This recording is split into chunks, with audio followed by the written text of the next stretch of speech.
Bereavement. Introduction. Grief lasts the same amount of time for everyone. Select true or false. Correct. There is no set amount of time you should grieve for. Anticipatory grief helps decrease the grief felt after a death. Select true or false. Correct. Anticipatory grief does not decrease grief that comes after an expected death. A lack of social support may make it more difficult to cope with a loss. Select true or false. Correct.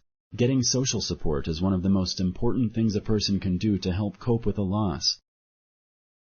There is no treatment for grief, only the passage of time will help the bereaved to feel better.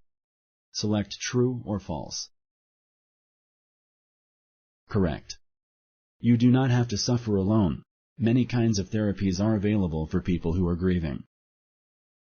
The most effective way to overcome grief is to receive social support.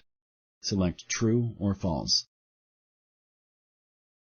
Correct. Social support is the most effective tool a person can have to help cope with grief.